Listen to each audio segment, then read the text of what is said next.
Hi, simple cooking ರೆಸಿಪಿಗೆ ಸ್ವಾಗತ. ನಾನಿವತ್ತು ಮಾಡ್ತಾ ಇರುವಂಥ ರೆಸಿಪಿ ಧನಿಯಾ ಚಿಕನ್. ಇದಕ್ಕೆ ಬೇಕಾಗುವ ಪದಾರ್ಥಗಳು: 2ರಿಂದ 3 ಈರುಳ್ಳಿನ ಚಿಕ್ಕ ಕಟ್ ಮಾಡಿ ಇಟ್ಕೊಂಡಿದ್ದೀನಿ, 2ರಿಂದ 3 ಸ್ಪೂನಷ್ಟು ಧನಿಯಾ, 2ರಿಂದ 3 ಏಲಕ್ಕಿ, 3ರಿಂದ 4 ಲವಂಗ, 2ರಿಂದ 3 ಚಕ್ಕೆ, 1 ಸ್ಪೂನಷ್ಟು ಜೀರಿಗೆ, ಸ್ವಲ್ಪ ಕರಿಬೇವು, ಕೊತ್ತಂಬರಿ ಸೊಪ್ಪು, ಸ್ವಲ್ಪ ಅರಿಶಿಣದ ಪುಡಿ ಮತ್ತು 2ರಿಂದ 3 ಬೆಳ್ಳುಳ್ಳಿ ಜಜ್ಜಿಟ್ಕೊಂಡಿದ್ದೀನಿ, 10ರಿಂದ 12 ಒಣಮೆಣಸಿನ್ಕಾಯಿ, ಅರ್ಧ ಕೆಜಿ ಚಿಕನ್ ತೊಗೊಂಡಿದ್ದೀನಿ. ಈಗ ನಾನು ಒಂದು ಬಾಣಲಿಗೆ 2ರಿಂದ 3 ಸ್ಪೂನಷ್ಟು ಧನಿಯಾ ಹಾಕೊಂಡು ಹುರ್ಕೋತಾ ಇದ್ದೀನಿ. 2ರಿಂದ 3 ಏಲಕ್ಕಿ, 4 ಲವಂಗ ಮತ್ತು 2ರಿಂದ 3 ಚಕ್ಕೆ,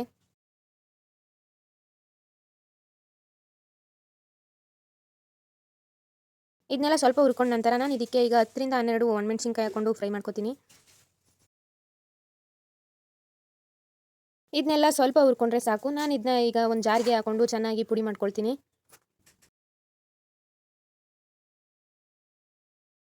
ಇವಾಗ ನಾನು ಒಂದು ಬಾಣಲಿಗೆ 4ರಿಂದ 5 ಸ್ಪೂನಷ್ಟು ಆಯಿಲ್ ಹಾಕ್ಕೊಳ್ತಾ ಇದ್ದೀನಿ.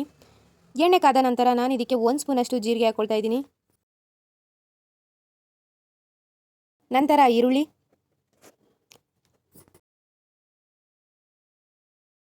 ಸ್ವಲ್ಪ ಫ್ರೈ ಆದಮೇಲೆ ನಾನು ಇದಕ್ಕೆ ಸ್ವಲ್ಪ ಕರಿಬೇವು ಸೊಪ್ಪು ಹಾಕ್ಕೊಳ್ತಾ ಇದ್ದೀನಿ. ಅರ್ಧ ಟೀ ಸ್ಪೂನಷ್ಟು ಅರಿಶಿಣ,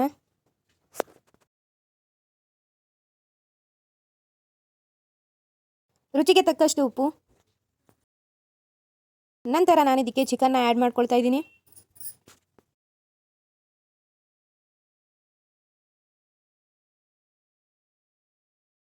ಇವಾಗ ನಾನು ಇದನ್ನೆಲ್ಲ ಮಿಕ್ಸ್ ಮಾಡ್ಕೊಳ್ತಾ ಇದ್ದೀನಿ.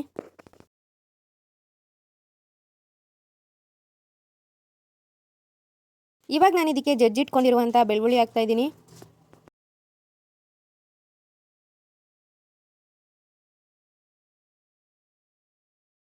ಚಿಕನ್ನ ಎಣ್ಣೆಯಲ್ಲಿ ಒಂದು ಅರ್ಧ ಗಂಟೆ ಬೇಯಕ್ಕೆ ಬಿಟ್ಬಿಡಬೇಕು.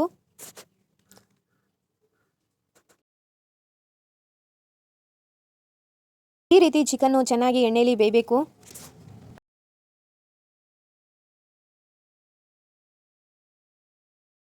ಇವಾಗ ಬೆಂದಿರೋ ಚಿಕನ್ಗೆ ನಾವು ಆಗಲೇ ಪುಡಿ ಮಾಡಿದ ಮಸಾಲೆನ ಹಾಕ್ಕೊಳ್ತಾ ಇದ್ದೀನಿ. ಹಾಕ್ಕೊಂಡು ಚೆನ್ನಾಗಿ ಮಿಕ್ಸ್ ಮಾಡ್ಕೊಳ್ತಾ ಇದ್ದೀನಿ.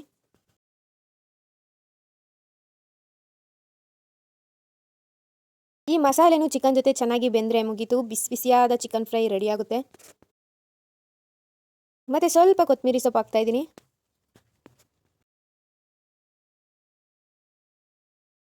ಇವಾಗ ಬಿಸಿ ಬಿಸಿಯಾದ ತುಂಬ ಟೇಸ್ಟಿಯಾದ ಧನಿಯಾ ಚಿಕನ್ ಫ್ರೈ ರೆಡಿ ಆಯಿತು. ಇದು ಹಾಗೆ ತಿನ್ನೋಕ್ಕೆ ತುಂಬ ಚೆನ್ನಾಗಿರುತ್ತೆ, ಚಪಾತಿ ಜೊತೆನೂ ತುಂಬ ಚೆನ್ನಾಗಿರುತ್ತೆ. ನೀವು ಒಂದ್ಸರಿ ಧನಿಯಾ ಚಿಕನ್ ಫ್ರೈನ ಮನೇಲಿ ಟ್ರೈ ಮಾಡಿ, ಹೇಗಿದೆ ಅಂತ ಕಮೆಂಟ್ ಮಾಡಿ, ಸಬ್ಸ್ಕ್ರೈಬ್ ಮಾಡಿ, ಶೇರ್ ಮಾಡಿ. Thank you.